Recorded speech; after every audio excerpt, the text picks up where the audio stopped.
Hi, I'm here to see Michael Sullivan. Do you have an appointment? Yes, I'm Ben Giroux. I have a 1 o'clock. Checking in with a receptionist at the Office of Naval Intelligence is a bizarre formality.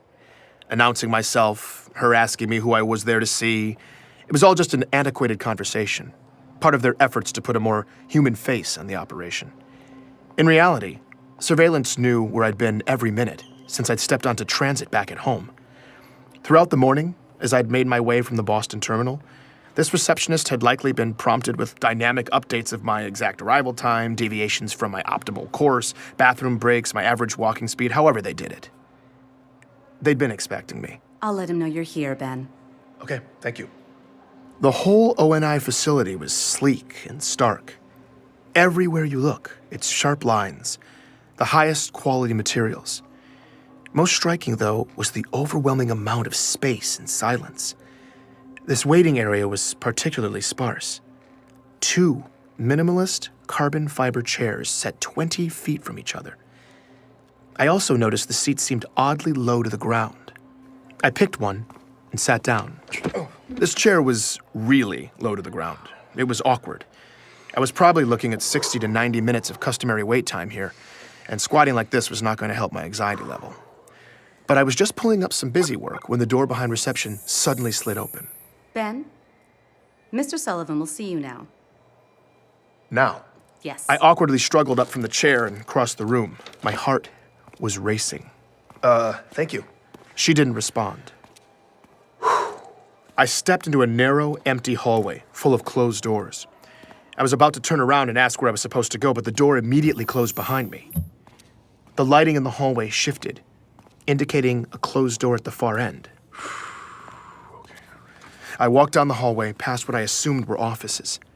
Everything was soundproof, though, so I had no idea if there were actually people working in there. When I got to the end of the hall, Sullivan's door opened at the last possible second. When I walked in, Sullivan didn't look up. He was sitting behind his desk, intently working on his compad. Hey. Ben, I'm glad you made it. I stood there awkwardly for a bit. I realized that this must be the room he'd always talked to me from. It was furnished as minimally as the rest of the building.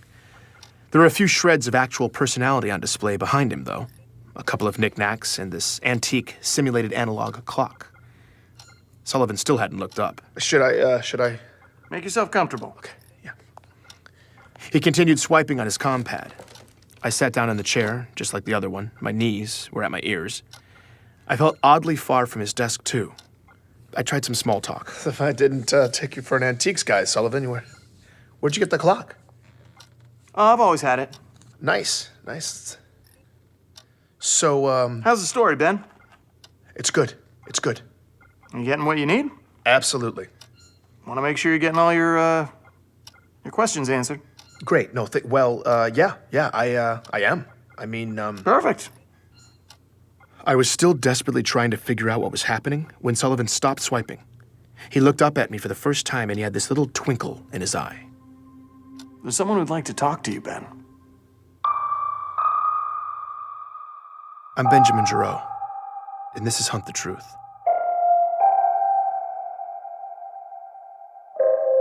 Sullivan was walking fast, and I was trying to keep up. The buildings were all connected underground, and the whole complex was far bigger than it had seemed outside.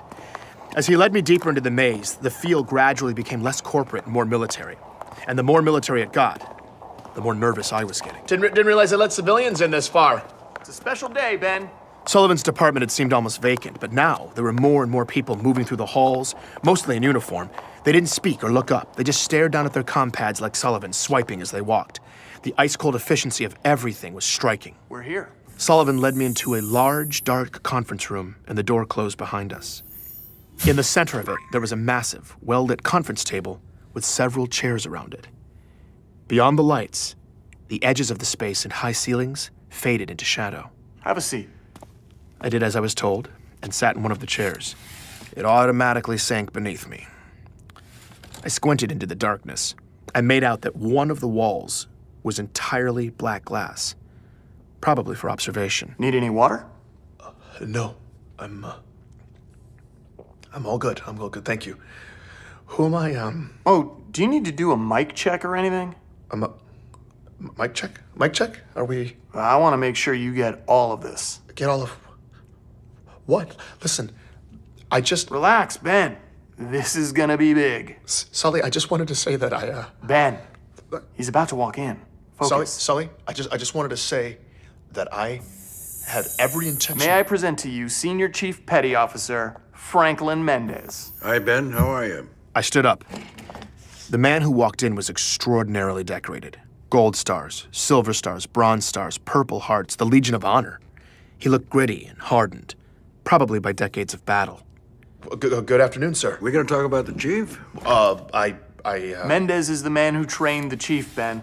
I told you I'd take care of you. You're gonna have everything you need for this story. It was an interview. This was not at all what I was expecting. I don't know what I was expecting, but it wasn't a high-profile face-to-face. All my anxiety completely evaporated. Right, yes, of course. So you're the man to talk to when it comes to the Spartans, huh? That's correct. My conversation with Thomas hadn't been flagged. Petra was right. There was no way Sullivan wouldn't have at least said something. I couldn't believe it. My relief blossomed into full awe. I was about to get an insider's perspective from the man who personally trained the Master Chief. Yeah, Chief's got a bad habit of jumping out of the dropship instead of waiting for it to land. That's his armor absorbed the fall. But that's his prerogative at this point, I guess. And it gets him a hell of a drop on the enemy. No civilian had ever heard this kind of detail about the Master Chief.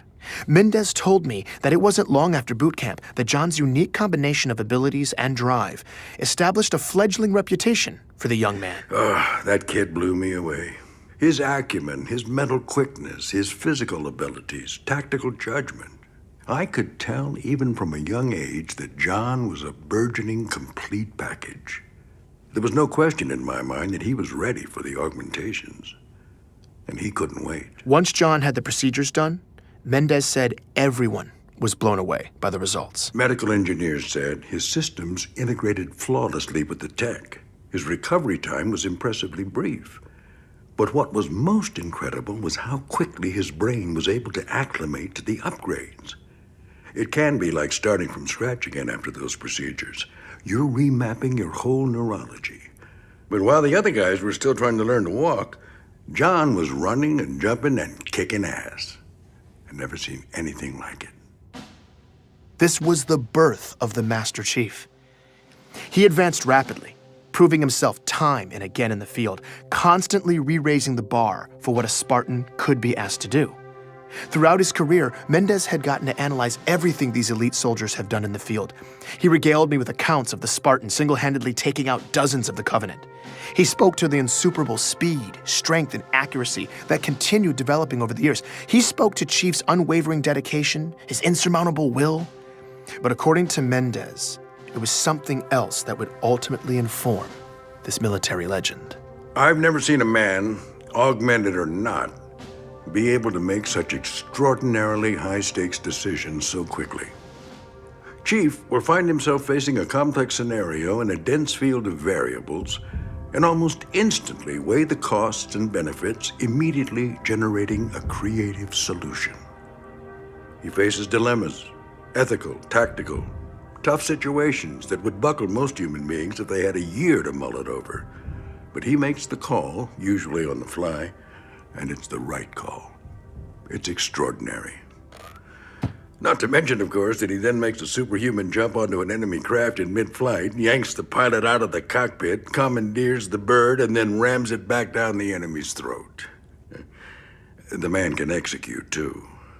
Mendez tells me that the Chief has come to expand and deepen the definition of what serving is. In many ways, Mendez seems to think it's that decision-making ability that sets the Chief apart. It's what makes him a leader. It's what's made him a hero. Wow. I'm glad you're doing this story, Ben. It's about time the Spartans finally get their due. People need to understand the level of sacrifice that the Chief and all the Spartans make to keep us safe. You talked a bit about Chief's personality, his dry wit, his loyalty. I'm sure you guys don't sit around talking about your feelings much, but in your opinion, do you think being held at that level of responsibility is hard for him? Protecting a whole galaxy, it seems like it would be an unimaginable heavy burden. Lucky for you, you don't have to imagine it. No, it is a heavy burden. But Chief has broad shoulders. He's able to make those decisions and get it done. And he takes that task on willingly and with vigor. It's inspiring. Absolutely, absolutely. It's amazing. But do you think one man should have that much power? You see now, it's your phrasing there that could get you into trouble. It sounds like you're making a presumption that I could find adversarial, which in turn would make your tone condescending and this conversation decidedly unpleasant. Now that's not something you want, son. No, Would you like to rephrase the question? Of course, I'm sorry. At that moment, the light suddenly changed in the room, and Sullivan started swiping through his compad. Room's turning over. I apologize for the inconvenience, gentlemen, but we are about to get a change of venue.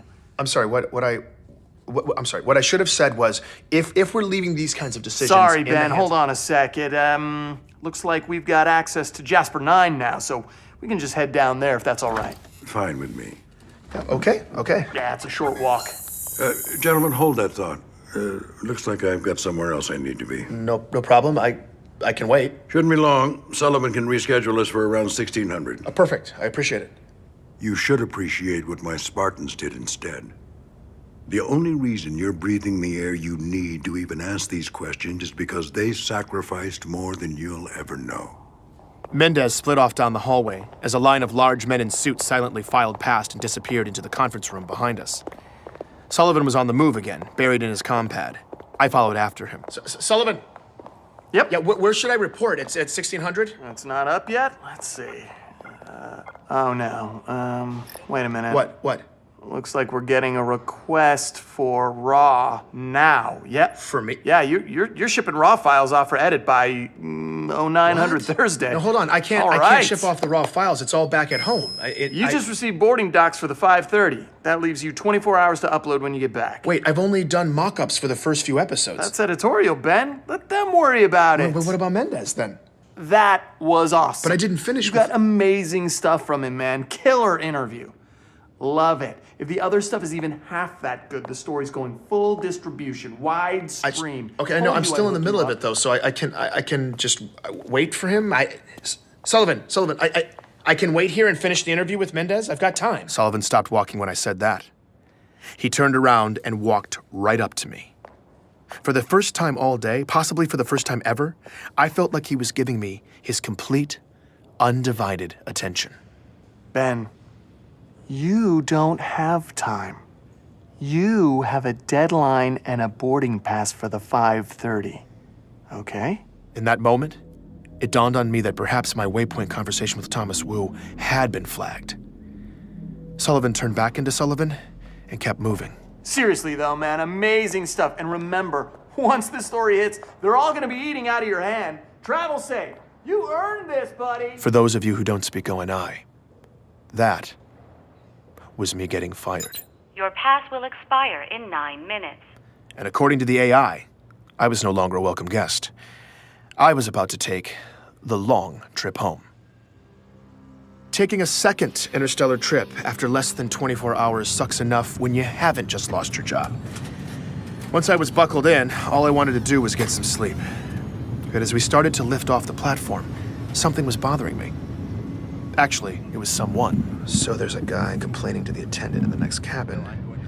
It sounds like he's on his first trip out of the solar system. These long flights to the edges of the inner colonies from Earth always had at least one that guy. Some entitled Earth VIP who feels the need to yell about the outrageous inconveniences of slip space travel. So I definitely recognize his voice. It took me a minute, but that's gotta be him? I think it's Jacob Walker. Jacob Walker. The military retiree I'd spoken to a few weeks back, the happy beach bum who'd been in boot camp with John. That didn't make sense, though. He was on permanent vacation near Saturn. Walker was the last man I'd expect to see on a flight leaving Earth. So I'm about to take off here, but I gotta know for sure. I unfastened the belts, made my way down the aisle, and when I peeked around the partition, I saw him, sitting there arguing with the attendant. But this man was wearing a suit and tie, and his hair was combed neatly on his head. He looked nothing like the unkempt Walker I saw during our interview. I went for it anyway. I'm not trying to be difficult here, but you Jacob? can't have air quality I'm this sorry, bad sir, and but expect that. unfortunately, there's nothing that I can do about the air quality. Jacob Walker? All the color drained out of the man's face. Sir, you need to sit down. Jacob Walker? If you're thinking I was mistaken and I just freaked out some random business traveler, listen to his reaction when I tell him who I am. Ben Giroux. We talked a few weeks ago? Oh, yeah, of course. The old boot camp stories. Yeah, I remember you. That was the Walker I remembered. Are you here on business or something? Walker bumbled awkwardly in the conversation. Personal thing. It looked like he desperately wanted to get away, but he was stuck there. No, what are you doing here on Earth? Oh, I'm just, taking a little trip. Sir, we are airborne. Please take your seat. I thought you were retired. Yeah, I am. That's right, but... Oh, hey, Ben, I think mean, we're like I about thought to you were get- permanently stationed on a beach. Yeah, Sir, last warning. You need to sit down immediately. Okay, hold on a second, all right? No, you're done. No, just take it. Don't touch. What are you doing? Oh. That's when the flight crew sedated me. I blacked out, and my conversation with Walker was over. I woke up in the terminal, back at home, with a pounding headache. By the time I got back to my place, I had a nasty surprise in my inbox, too. It was an order from the Inner Territories Transportation Administration. Notice of violation. Benjamin Giroux. This is to inform you that attached is an ITTA order assessing civil penalties for the in-flight incident? What? Oh, God, they're fining me 50,000 credits? At least ONI was paying me well for the story. I checked the time. I still had 23 hours to deliver the raw files to Sullivan. That left me ample opportunity to tuck tail and follow orders. I may have been fired, but I wanted the next job, so I needed to just put all of this ugliness behind me. This story was going to be someone else's problem now. I was queuing everything up to send off to Sullivan when I noticed my compad was still recording. It had been recording the whole time. The file was massive. I scanned back to the beginning. Most of it was me sleeping, but then I heard something I hadn't remembered happening. It was right after the flight crew had put me down. Sir, last warning. You need to sit down immediately. Okay, hold on a second, all right? No, you're done. No, just take it. Don't touch. What are you doing? Oh. They hit me with the sedative, but then this happened. We'll take it from here. Wait, what? Just let them do their job, Caroline. Mr. Giroux, you are legally obliged by ITTA regulations to comply with crew member instructions at all times. Wait a minute. What did you just do to me? Grab his feet. Hit him with another half mil. More sedative? No wonder I felt so awful. Wait a second. What did he just do to me? What did he... You'll be fine, Ben. It's not... You're right. Ben, they called me. I scrubbed through the rest of the recording. This is them carrying me through the transfer terminal to my connecting flight. Yeah, I'll be out for another 12. We're good. What the hell was he doing on that flight? I don't know, but... The no intersect was max priority here. How could that even happen? The system shouldn't even let you cross itineraries like that. Yeah, it's bad. And Sullivan's gonna hear about it. They had to be talking about Walker and me. But why? They didn't want me to know he was on Earth for some reason. They loaded my limp body into the shuttle, propped me up, and strapped me in. They even said goodbye. Have a safe trip, Ben. Ben, like they knew me. Come on, let's get out of here. I played the recording again. Mr. Giroux, And again. you are legally obliged I sat by there ITTA listening to it regulations over comply with crew and member over. instructions at all times. I'd spent my career working for these people, doctoring photos, trimming threads, making tragedies seem a little less tragic and patriotic stories a little more inspiring. I had always taken whatever story they fed me and obediently vomited it back out to the masses. And to be honest, I'd always been okay with that at the end of the day. Even on this story, after all the accusations of atrocities, all the gaping factual holes I was just supposed to ignore, I'd still been willing to play along. I wish I could say it was my principles or some moral stand that finally set me off, but it wasn't. It was my pride. Listening to that recording, the way they tossed me aside, every time they called me Ben, I checked the time. I only had a few hours left to turn in the files if I wanted to keep on Sullivan's clock for the story. I canceled the transfer. I was going to take that time for myself. I sat down in front of this very microphone, recorded a quick intro, and uploaded the beginnings of my story, the real story of the Master Chief, loose threads and all, into the galaxy. Have a safe trip, Ben. Please join me for the next episode of Hunt the Truth.